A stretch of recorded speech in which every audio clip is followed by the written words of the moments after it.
Juan Fernandez tonight. President Trump made his pitch for 2020 in New Hampshire, just like he made his pitch against freshman Congresswomen Ilhan Omar and Rashida Tlaib. In an unprecedented move today, Israel barred the two lawmakers from entering the country after the president encouraged it.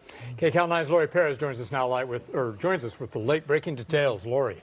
Well, as you can imagine, Israel's ban is drawing strong reaction from those who support it and others who say it's a stunning move to punish political opponents.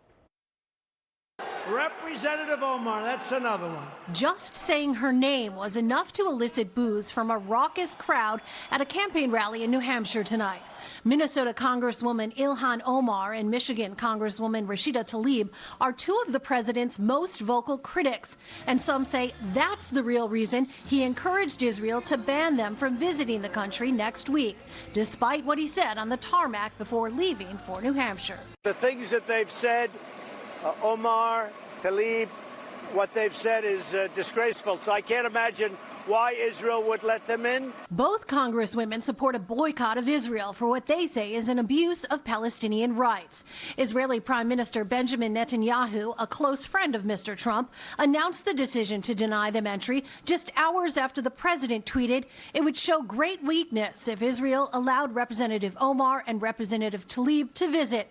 They hate Israel and all Jewish people. Netanyahu defended the ban, saying Israel's law prohibits the entry of anyone who could harm the country. Dylan Hosier of the Israeli-American Civil Action Network in LA says it was a difficult decision, but the right one. If the itinerary had been, if they had an interest in meeting with any Israeli officials or seeing Israel at all, I think that would have changed things dramatically.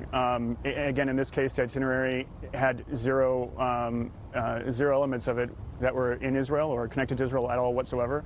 And they were really just going there, and their intent obviously was to go there and to undermine the state of Israel. And in fact, if you looked at their title of the itinerary, it said that they were going to Palestine. They didn't even recognize that they were traveling to the state of Israel. Rabbi Marvin Heyer of the Simon Wiesenthal Center was more blunt. The state of Israel doesn't want to welcome people who hate Jews. You're one-sided. You're not capable of understanding what Israel is, and you're not welcome. But others say that lack of understanding will only continue by denying entry to those with opposing views. Even the pro-Israel American Israel Public Affairs Committee, or AIPAC, splitting with Trump and Netanyahu, tweeting, "We believe every member of Congress should be able to visit and experience our democratic ally Israel firsthand." The executive director of the Council on American Islamic Relations in Greater LA agrees. It is certainly an insult and a slap in the face of every American. This is actually not helpful for peace in that region. When a country engages in practices that are the practice of tyrannical police states, it doesn't help the people of that region. Are they worried that they will witness the occupation, the apartheid, the segregation? And speaking of segregation, it is kind of ironic that there are many, many members of Congress who are critical of Israel, but only the two Muslim ones get to be denied. Of the ban, Congresswoman Omar said Israel was undermining democratic values and accused the president of being an Islamophobe. Tlaib posted a picture of her Palestinian grandmother and said the decision was a sign of weakness.